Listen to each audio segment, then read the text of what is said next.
before we get into some of the questions that were put forth by some of our members, I have, out of interest, I am pro any form of opposition to our current government. I think anybody that keeps them on their toes adds just a little bit more pressure onto them walking the straight line. They're not liking the pressure they're under, and I believe that it's only a matter of time before, and I'm no political expert, but I believe, looking at the vibe within the ANC right now, I think they're going to destroy themselves from within. Actually, in my personal opinion, I think there are people we saw now. I believe it's only being done because elections are around the corner. But the whole Ramaphosa decision to push the NEC to back him on taking corrupt officials to task. Should this be something that is coming from a good place? Then I think it's the one good thing they've done in many, many years.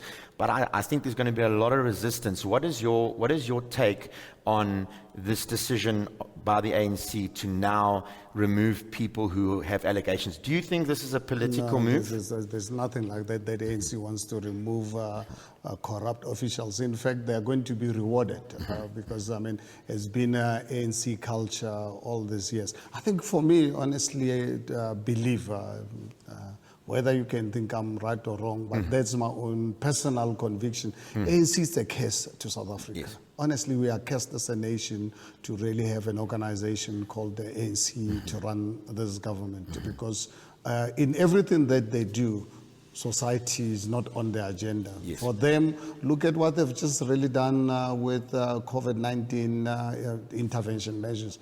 They saw this tragedy that befell us as an opportunity to steal. Absolutely. Look at the level of corruption right now in our country. It's at all-time high. And the corruption didn't really start now. It started while they were still in exile. You can talk to people who were in exile with them. But when they took over this government, I just want to remind South Africans on how deep ANC corruption has been. South Africa, 1994, under Nelson Mandela, we were the envy of the world. The world to look up to South Africa for demonstrating what South Africans and human beings can do. Yes. What they did when we had no infrastructure to cater for majority of the people, how the National Party had treated black South Africans, they had an opportunity to start building infrastructure, create job opportunities, educate our people. What they did, spend money on armaments. Yes. South Africa not facing any threat whatsoever. Absolutely. Even if we did not really have a single fighter engine, South Africa wasn't facing any threat by anyone. Absolutely. But in terms of housing, backlog was massive because obviously National Party government never built houses for black people. It just create an infrastructure for people to build their own houses. That's where you're supposed to spend the money. Spend the money on our rail network to make sure that people go to work with efficient public transport system. Look at our rail network. They've allowed the the criminal syndicates to destroy our rail network. Spend money on armaments. We paid more than double. The majority of the money went to the cadres because they were just hungry for money.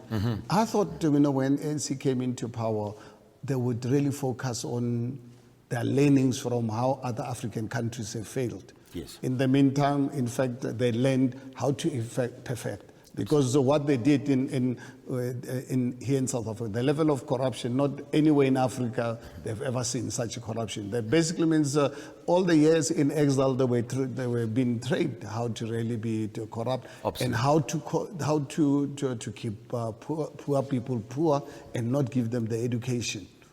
You can imagine 27 years into our democracy, our children in the Eastern Cape, in Limpopo and KwaZulu-Natal, and some, in fact, here in Johannesburg, attend school in mud schools with pit toilets and so forth.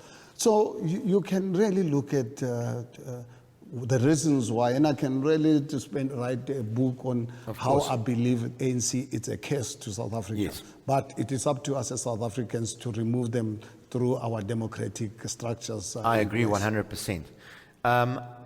Just before we carry on with these questions, because these are going to be very point related, I had a look at Action SA over the past month.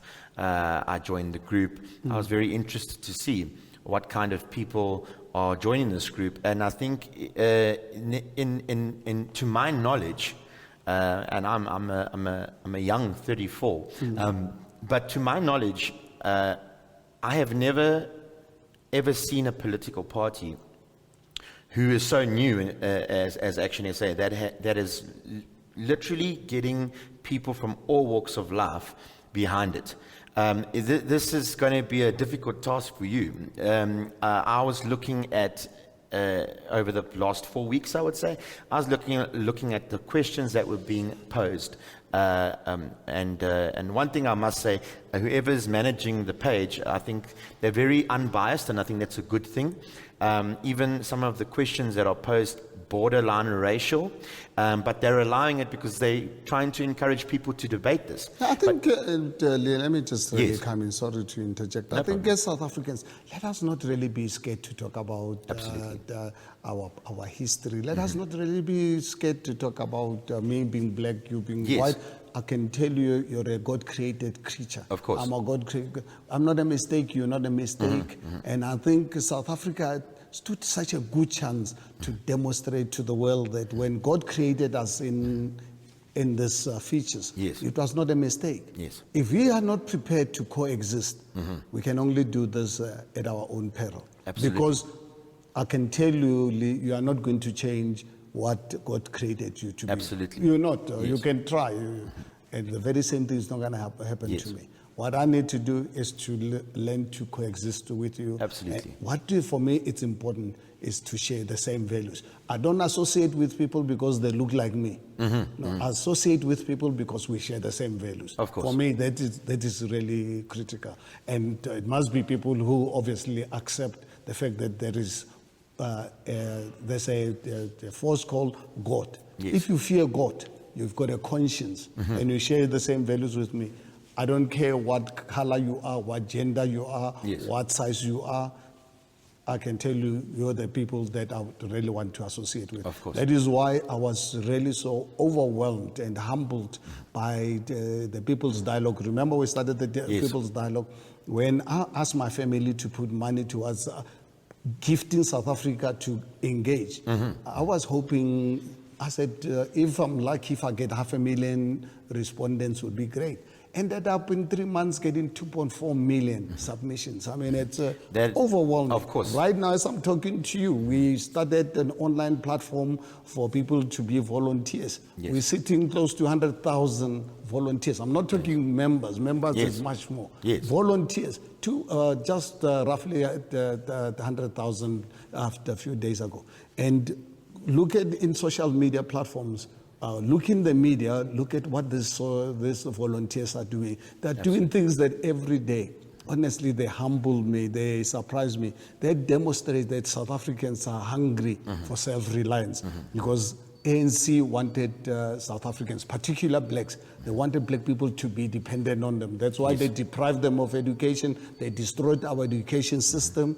They hated what they call clever blacks. Remember, they hated Of clever course, blacks. I remember Zuma. I've never heard of a government anywhere in the world wanting their citizens not to be clever. Absolutely. What we as Action SA, we want everyone, the blacks who were discouraged to be clever, we're saying, guys, we want you to be clever. We want in 20, 24 years down the line, we want you to be the best surgeons, the best judges, the best policemen and women, teachers, pastors, every sportsmen and women. Yes. We want clever people. We want clever South Africans. Yes. And that's why our investment in education will be the best education. And our education is not going to be controlled by SATU. I want to make it clear to SATU that they will never be in charge of our education. Yes. Yes. I think that is a fundamental change. People don't understand that in order for this transformation to take place, it takes time. But if the education is not in place, then we're not producing people, and not just on an academic form. You get some people who are not academically inclined, but they've become great artisans. Oh, no. Yes. People are become pastors, or they Of become course. policemen and women, they Yes. become teachers. They're lovely, become a sports person. Yes. You don't have what to do. God has given us different talents. And what to do, use your talent to the best of your ability. And that's how we will then make a great society. We can't all be businessmen, or we can't all be doctors. No, we need a spread of all course. the talents that our Absolutely. people have got.